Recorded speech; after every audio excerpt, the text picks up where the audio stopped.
Operator unit khusus Pangkalan Militer keempat Angkatan Bersenjata Rusia Valkyrie melacak posisi Angkatan Bersenjata Ukraina di wilayah Kamenski setelah terdeteksi target dibakar oleh drone penyerang.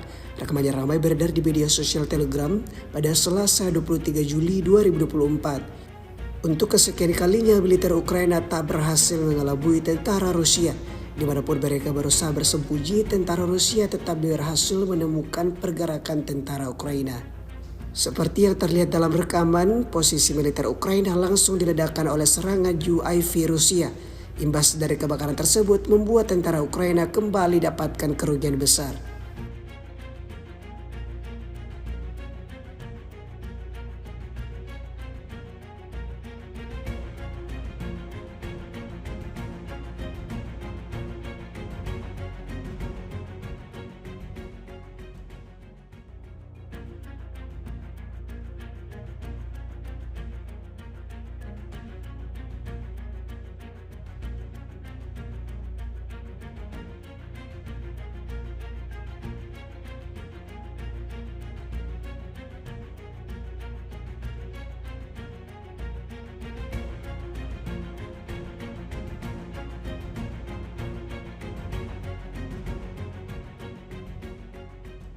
Download Tribun X sekarang, menghadirkan lokal menjadi Indonesia.